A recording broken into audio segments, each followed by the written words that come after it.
ate mulooza Bruno Kete bamuyisizaamu eggaali. Ani amuyisizaamu eggaali? Ye Godfather. Amugambye nti alekeraawo okwewaana mbu nno ayamba bannayuganda. Agambye tewaali n'omuntu n'omu Bruno K gwe yali ayambyeko. Lwaki ayogedde bw'ati? Ffe katubeere nga tukuwa akatambi kano.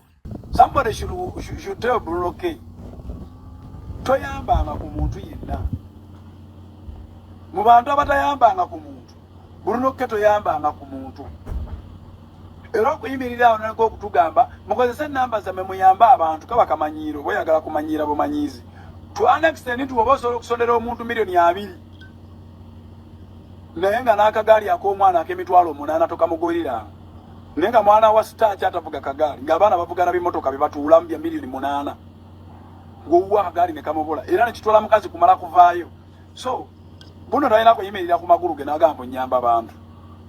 Kubanga siraba akoze muntu olwaleero gw'oba mumanyi mundage nti oyo omulaba awo waali nti Bruno ye yamuyamba waali gw'oba omulaba mundage. Bruno is an optimist. Atunuulira embeera n'ayanguwa agifunemu. Kuba abantu bonna bajja ng'ayagala okukwatako babeera mulimu lighting abantu b'amaanyi n'azannyira ku masannyalaze ge balina. Naye njagala abeere nga yatandika abantu. Kasuku oyo alina obuzibu bwe ng'omuntu. Naye ate mu ssaga zino eza Bruno Kasuku is far better than Bruno K.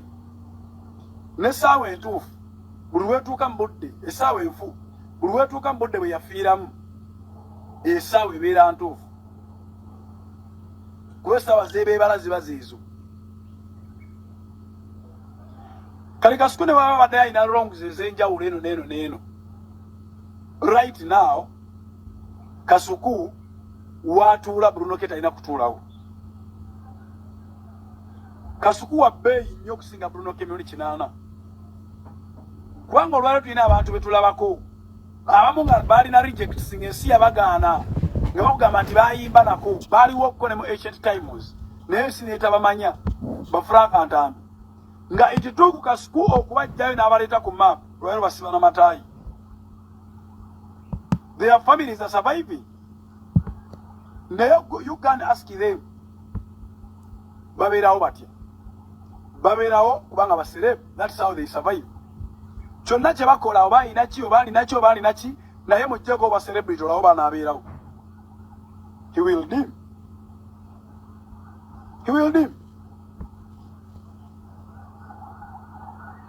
Kikyenkulaga wano bw'otunuulira wano simanya Bashaloomu Zubeda yali azannya bina Uganda oba bwesima baziyita ngamboozi z'amalwa simanya oba namulaba nyina waliwo mukadde wange alina ebintu byalabanga ebyawo Bazubeda awo n'omukazi omulala naye nalabye naye yazze ye namulabye oba naani awo era naye yabadde ku YouTube awo baaliyo naye ng'ensi tebamanyi nga banne bazannya babiraba naye nga muntu abiraba naiginowalinga. Naye kituuku Kasuku okukwata Zubeda n'amuleeta ku map n'atandika okubeera ng'aweebwa ttayi. Kale ne batakoma okwo Bashaloomu their kingmaker is Kasuku. Oba yabawanga ssente oba teyabawanga ssente simanyi naye yabawa the best of all mu bulamu nti yabaplantingawo ne batandika ommera. Ng'olwaleero n'olaba ebintu bye bakola tukola kantu naye mubuuze from where did you get the concept of a kantu and how did you come to know more about the kantu? He was a kantu member. From who? From Kasuku. How beneficial is the kantu to you? I use it to survive in one way or another. Bafunye emikwano, bafunye okumanyikibwa, bafunye tokability, bafunye media power, balina bagaining power olwaleero bagijjekwani bagijje Kasuku. Kiriza tubelenga tubuzaako ku Nassonko Zainab webale kuba nti nno oli ku mukutu Masike webale kuba nti nno okwoli twagala okubuzaako ku Doreen Irene updates ogamba otya mukwano Nassolo Retisha tukutumiddeko babiri Farida naawe tukubuzaako tetwerabidde Kagude Charles na Mutebidarat mwena tubatumiddeko katubelenga ate tweyongerayo bw'oba oyagala okubeera mu mirembe ne Pastor bujingo toyogera ku bya Pentagon kubanga tayagala biwulira era munnanga ajja kunyigira nnyo bw'onooba ng'otandise okubanja Pentagon. Wuno avuddeyo n'abeerako ate era byayogera ku nsonga zino. Magezi matono emmotoka zijja babalulanga bajja kufanga bubi bajja gwanga mu bitimba olumba Pentagon ojogerera ya nnyoko nga bwentero kibuze ya nnyoko gwolooza tulina ettaka lino lyonna nga teririna nsonga twekuuma tiryozerwako mmotoka twekuuma tirisuzaako mmotoka tekuliko night parking tekuliko washing bay tekuli kioski tekuli kintu kyonna kirala lya mukama eka zonna tekubangako bizinesi era teribaako nga ndi mulamu lya mukama kati n'owulira omuntu nga neewaabwe tasobola kulaga nti waffe we wano nno nyimirire no mu lujja lwa kitange manja Pentagon obanja nnyoko onoonya lumbe ekintu kye weesimamu tomanyi bwe kyajja bwe nali sinakyogeranga oli tokibanja nali sinakyogeranga tokibanja mbegayiridde nnyo abampuliriza ndi mulungi nnyo nkulabula tobulwanga byoyogera nodda ku nze oba nodda ku projekiti zenkola tobulwanga byoyogera nodda ku nze oba nodda ku projekiti zenkola manyi mukama kyeyampa bwonjogerako ofuna likes kwolwo ofula akawunti yerinnye naye ng'ogenda mu kinnya kwolwo ofula akawunti yerinnye ndabye abampalampa nga bali mu bire nga sina kye mbakoze kati basiba mu makooti nga babavunaana bisiyaga baali tebayinza na kutwalibwa ku poliisi eya bulijjo LC baali tebaseetuka neraba ekiswala ekibambadde nolaba omwami n'omukyala n'abaana bagenze mu kooti bayuze ennyuma ofanga toswadde na kintu kifaanagana bwe kityo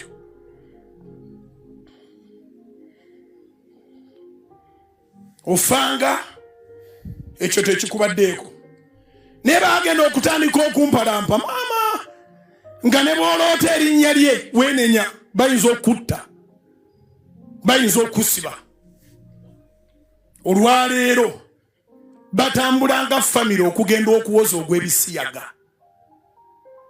naye sina kye nabakola ndayira Katonda omulamu ne mu birowoozo byange nabalowolezanga bulungi nga ndaba bakoze omulimu be bansooka okuweereza nga mbeegomba naye nga simanyi nti bayuza amatako kitwale nga bw'oyagala era ng'ensi egamba nga Museveni akyaliwo akyafuga abo bannantagambwako waapi Katonda bw'ayingira mu nsonga ogambwako Katonda bw'ayingira mu nsonga n'atagambwako agambwako bw'ayingira mu nsonga Mukama yamponya amasasi oba gaali g'abaani oba gaali g'abaani yagamponya ndabeko bwakola emirimu. Mu mawulire amalala Banayesenga Asidi ne ttiimu ye kye bakoze Desire Luzinda w'omuyimbi Levikson kibadde ekikambwe katubeere nga tubikuwa anti ffe wano ku Newspark Channel tubikuwanga ate bwe tubifuna. Desire bw'ofunanga olubuto nga ndufuna. Desire Luzinda, how are you? N'omusajja atali wuwo. Omusajja wabwe ya Luzinda. Omuzze. Nina obubaka bwe. Desire Luzinda, how are you? Wagenzo tukolera ekifaananyi ekya AI nga oli lubuto wabadde oyagala mbu tukwebaze nnyo mu bwafunye olubuto. Desire, you got married after 40. Even your man knew it. We are not okujjako Kadama. Nobody is expecting you to be pregnant. Kati baby wabadde ofaaki. Waneeno wagenda okukola embaga mu kifo ky'okusooka okufuna olubuto ozaalire omusajja oba okukola surrogacy oba okukola biki wagenda nkukola tamitaka wali kumbaga wena nga fajja bagita bacha eyo ngundi ebyo ebintu bye bambala ebyo ne bibanyiga embuto nga amaze okukola sajja fajja faka gata whatever katwana kutukemu omuntu nga yenna afaka yazirika ngalinga ompikemu abantu nga bagamba imbu alabika ali lubuto desire bw'ofunanga olubuto nga ndufuna tewali akusuubira kuzaala tewali byakusabye mwana mukwano tulemezaamu nnyo tetukuliiko tukimanyi wewasa omusajja kukuzinaziribwa na lubuto tetukubanja lubuto olwe tewazaala tetukubanja omwana wazaala omunga Bikira Maria it is okay ne omusajja goyina ayina abaana abalala so tewali akubanja abaana kiki ennyo lwaki tupuluvinga ebintu bitakusabye ate nekirala tewabayeeyo omuntu nakulimba mbu obufumbo ye mwana nezali gyali tebakulimba mbu nno obufumbo ye mwana nga n'omukazi eyamuzaalira abaana bali bana batano yamulekayo tofaayo nga tebamulimba nti obufumbo ye mwana nga ne Kafeero yazaala 24 n'afunamu abo bana yazaala 25 n'afunamu bana mukwano obufumbo ate n'ekirala desire pulesa tekutwala mu kufuna lubuto mukwano ojja zaala kizzolo kweja emyaka tukkirize tubeere nga tukulisaayo Honorable Muwanga Kivumbi bambi bamutadde olunaku olwaleero essanyu libadde lingi nga wooli mu kulaba bannakibiina kya NUP we bali mu kuba nti naate bawaga era nga bali na mu ssanyu okuba nti naate munnange Honorable Muwanga Kivumbi ateereddwa yateereddwa ku kakalu era yasasudde oba baasasudde ssente millions 10 okitegeera nno mukwano kale bwebityo nno webiri tubeere nga tumuyozaayoza kw'ossa n'okumukulisaayo mu mawulire amalala ge tuli mu kuba nti naate tufuna ano ku News Spark Channel ono nno ayina ebibuuzo 4 byabuuza Nende twogera ku muganda w'omugenzi Kafeero Abdul naloka mugamba nti lwaki abaana bali DNA bezenga munnanga ate ekkiriza nti no be baana ba Kafeero mbu lwaki bo teyasooka kubakkirizanga baana okitegeera kale katubeere nga tukuwa ebibuuzo bye babuuzizza Nende muganda wa Kafeero. Taata Nende muganda wa Kafeero nyina ebibuuzo byo nga 4 mu mutima mulungi mbadde nsaba omuntu akumpere vidiyo eno onziremu ebibuuzo bino waliwo ekintu kye sitategeera bulungi.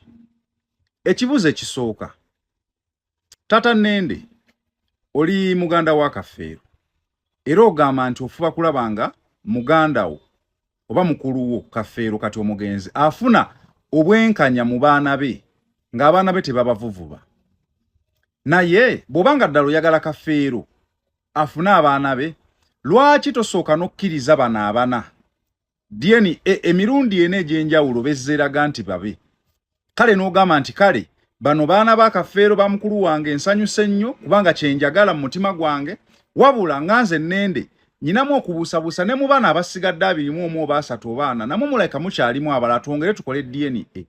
Ekibuuzo ekyokubiri DNA wagamba yali nfu naye abantu bano bo babuulira nti mu kusigula ebyo ebisigalira bya mukulu wo Kafeero ku baana bonna b'ogamba oba 21 oba 25 oba 3 oba tewaliwo n'omu nga babijjayo kyokka ate gwe waliwo ndowooza ng'oggyeko kana akatinti ng'obuviiri kana akakyala akabeera ku nnyumba y'ekijja abaana abalala bonna tebaaliwo ne boolumiriza okumanipulatinga results ezo tebaaliwo kyokka ate gwe waliwo ekireeyo nga mubuziikula era mu mumwago gwe wennyini n'ogamba nti gwe wavuga samples ezo ze baamuggyako ebisigalira bye mu mmotoka n'obitwala ku ddwaliro lya poliisi n'erya gavumenti okulaba nga bakola DNA ezo.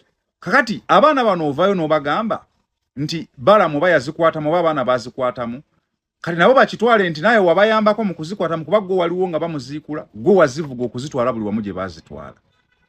Balamu wali omuwaana weebale nnyo ozze oleyira ebintu bya mukwano gwo byagenza okuggwa ate ng'omwefudde kwegamba toyagala ku results zivaayo toli ku chi wabula abaana botayagala ekintu kiri kyogamba ekyokulwanirira muganda wo okyakiriko oba oyina ebigendererwa ebirala.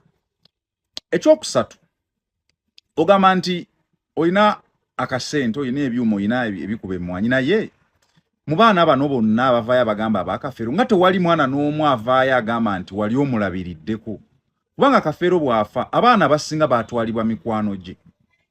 Nemmwe baganda be taata we n'abalala basinga ne mulumbe temwajja n'abasinga ne mukuziika temwajja. Abaana buli omwe yasanga ye yatwala kye bayita nti ensi yatwala. Naye ate kati muvuddeyo mulaga nti mwali mumwagala nnyo yabagamba kino yabalaamira kiri yabakolera bino nenga mu byadda tewaliwo yadde omwana gwe mwali mugulidde yadde ekitabo. Ekintu ekyo kinneewuunyisa taata Nnende.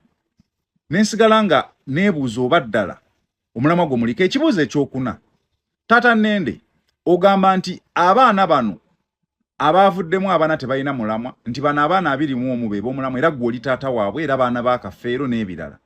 Kati baba baana ba Kafeero ng'ate Kafeero muganda wo nga muyina ekijja lwaki ate obasondera ssente ate obafunira ekijja ekirala nti bagule ettaka we banaabaziika ate nga baana ba Kafeero gw'ogamba baana ba Kafeero ate nga muyina ekijja ewammwe bazaala Kafeero. Kati lwaki tobagamba bugambi nti ffe tubazadde wano? Godfather wuno avuddeyo n'abeera ng'ate alabula minisita Justin Namere ku nsonga za mukyala wa Biswanka. Avuddeyo n'abeera ng'ate amulabula nabyo katubeere nga tubikuwa. Nga tunuulira mukyala Biswanka ona ne ba minisita Namere weetaaga otuyambeko omukazi wa Biswanka oyo. They are very many people who need help and there are very many people who value help. Niwe mukazi gwolinga gw'empawalinga olinga amempawalinga okutta omusajja oli okumunyikiriza mpaka bwafa. Kuba omuntu ofunye abakuyamba lwaki oddamu okulumba omusajja buli kaseera n'omusaba ku ziraivu n'omupuma ne mwevuma omusajja n'atuuka okukaaba. Omusajja talina. He is not giving you because he has nothing. Ajjako omutwe gw'aba akuwa talina musajja wattu ali mu mbeera mbi akuwadde emitwalo 2 ogimukubye kati oyagala akuwa emmeka alina mmeka wamuzaalamu ng'omanyi nti olwakubola bakkala yeeze ssente nammeera kutteko akuyambyeko osigadde okyojja omusajja kayanja bakuyambye oli kukyojja musajja kati abakuyambye baatawaana ki? If they are empowering you to sit on the man, then let even the small you have be taken away from you. Osobola okudda mu mbeera y'ennaku wawe wali mu nnaku teri yali akumanyi omusajja alina emirembe nga namwe muyina emirembe naye tokyalina mirembe kubanga oyagala kukulula musajja mu ntaana naye talina mirembe kubanga oyagala mutwala mu ntaana then obuyambi bwe bakuwa obeera bufuuse disastrous to the general public. Omuyimbi Mamuli Katumba avuddeyo n'abeera ng'ate yeetondera muyimbi munne Misaki Ssemakula anti munnange ono yavaayo n'abaako ate bye yayogera wabula bye bayogera ate ne babeera ng'akagato bakambaza Papa Misaki Ssemakula. Kaakati avuddeyo bambi n'abeera ng'ate amwetondera nabyo biibino. Kale nno nzize okwebaza abantu mwenna Bannayuganda abakyalumirirwa emmomboze ez'oku nsi mwebale nnyo mwebalire ddala ne bannamwandu nabagamba muveeyo mujje mulwanirire abaana bammwe ne bali bakolagane Kafeero muveeyo mulwanirire Kafeero bambi ne mukikola bakikoze mwebale nnyo mwebalire ddala. Nalabe ne ku mwami bamita Ssekabba yalinga twabeeranga naye wa Kasajja and Sons mu studio naye yayogeddeko awo naye nsaba mumunoonyeeko naye ajja kubawaayo ku bwino omutonotono kubanga naye amanyi. Nabagamba nti buli muntu yenna amanyi Kafeero alina kyamumanyiko togaana muntu kumanya kyamanyi. Omuntu wakusisinkana olwaleero enkyasisinkana omulala naye n'abako byayogera teweefuula agamba nti nze mmanyi nzekka wali abalala abamanyi. Mwebale nnyo mwebalire ddala nammwe abatubeereddewo mu mbeera yonna. Nze nabagamba njagala abaana ba Kafeero nga bali wamu.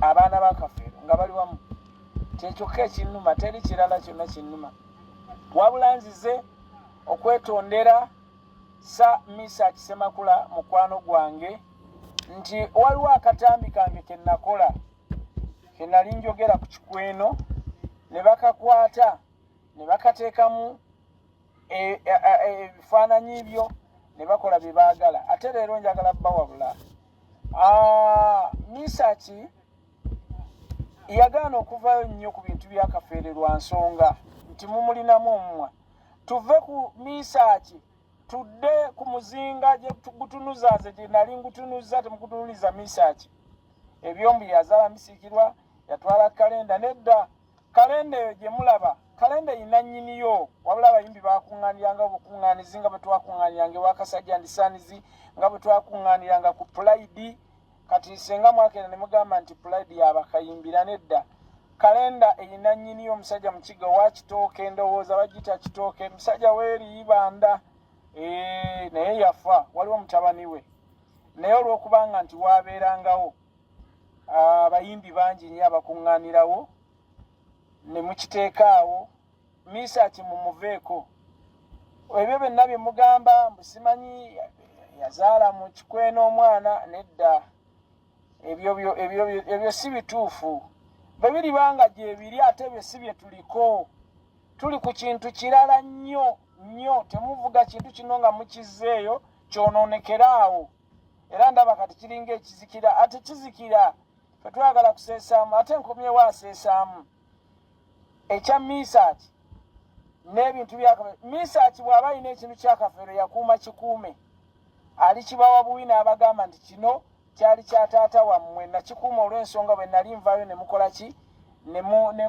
ne muntaaginga aba yakuuma kikuume mmanyi ku mutima gwa Misa Kisemakula tasobola kutwala wadde akatambaala nga ka muntu tasobola ekyo mukiviireko ddala era mujje mu bintu bino omuzinga tugutunuliza ekintu kimu Kikweno kyokka nabagamba ebintu bya Kafeero gyebiri naye abantu abamu batya olw'Ekikweno nabagamba nti Kafeero yalina ebintu bye Kafeero tiyali munaku Kafeero mwamugamba nga akatamivaako biki naye ng'ate mugezi ng'alina obwongo kubanga bye yali era ayina yabiina mu mbeera eyo ey'obutamiivu kati olwaleero ffe tufa ku kintu kimu senga abaana bafuna we babeera ebirala tetwetaaga kumanya oba oli mutaani wa Kafeero oba toli mutabani we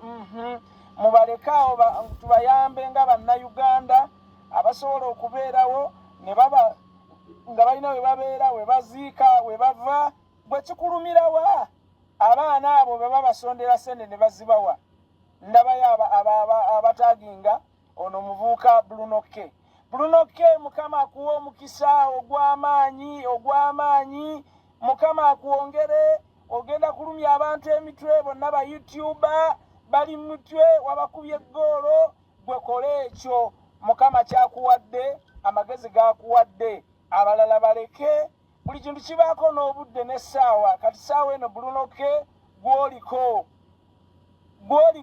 kubanga oyambye abantu bangi abatali baana abo n'abalala obayamba abalala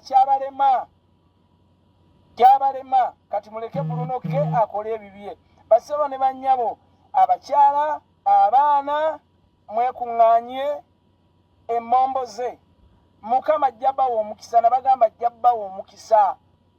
bawa omukisa ogw'amaanyi mubeere mu nsi eno nga mweyagala ebirala tetwetaaga kumanya twetaaga kintu kimu abaana abo bali ku ki buli muntu yenna akola ku baana abo weebale nnyo weebalire ddala nabagamba abategamu ab'ebicupuli batugambe nti simi bino biri batujje ku mulamwa niyo omulamwa nze bwe ndikeera kumanya ne muŋŋamba nti abaana abo bafunye we babeera mundabanga mawulire nga mbalimba kasa bafuna we babeera sijja kuddamu kwogera okiwuliriza mwebale nnyo mwebalire ddala Mukama abampeere nnyo omukisa Honorable Lutamaguzi Semakula PK avuddeyo nalo kagamba nti mu Uganda muli enguzi bannange agambye nti Uganda erimu enguzi katubelenga munange tukuwa akatambike.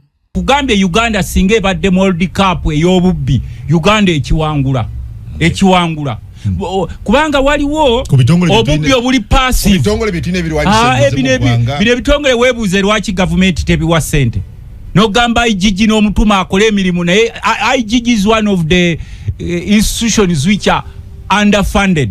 Era ekyo nakikomplainingako ne mu parliament ne ngamba nga Betty Kamya akyali Honorable Betty Kamya nga akyali IGG ne ngamba nti ntula ku park ndi vice chairperson wa park lo government naye tukoze ku reports zaffe zino ze tutunuli ebitongole ebirina okulwanyisa obukenuzi ate bye bisinga okuba underfunded ebyali badde nga tubifacilitating ayo notuuka ku side offices ez'abakama bafa abapolisi ekibuli babaweebwa obusente butono nnyo kyokka bagenda kunoonyereza ku gashaka agabbi agalina obuwumbi navuga officer navuga kapikipiki nga ne number plate eyagala kukuukako omupiira apika mu buli kaseera kwegamba ebitongole bino if you are serious to fight corruption era nze nakugamba IGG State House Anti-Corruption Unit obukiiko bwa Parliament obulwanyisa enguzi olina Anti-Corruption Courts olina kakati buno sub units bwe bagenda bateekawo mu Simanyi State House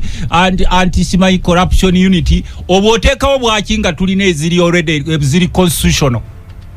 We have already the constitutional organs. Why are you duplicating ngotekawo obwo bubeera bwako kusiisirizako batosola ganti Uganda singa tubadde World Cup fe twali kutekisoka ekyo nkugambye mu World Cup y'obubbi Uganda ekitwala twakakwata bana ebyo biveeko omusanvu ebyo biveeko Kristo Bore abadde omwogezi wa Parliament sibavumirira era ngamba bagende maaso n'okukola omulimu gwabwe naye it is too late Mr. Museveni and your government. Bwete tambudde obadde mulabi mulungi olekwekubina ku Newspark channel kankusobere ngo subscribing ngo likinga n'okuleka obubaka bwawo mu comment section. Beera bulungi weeraba.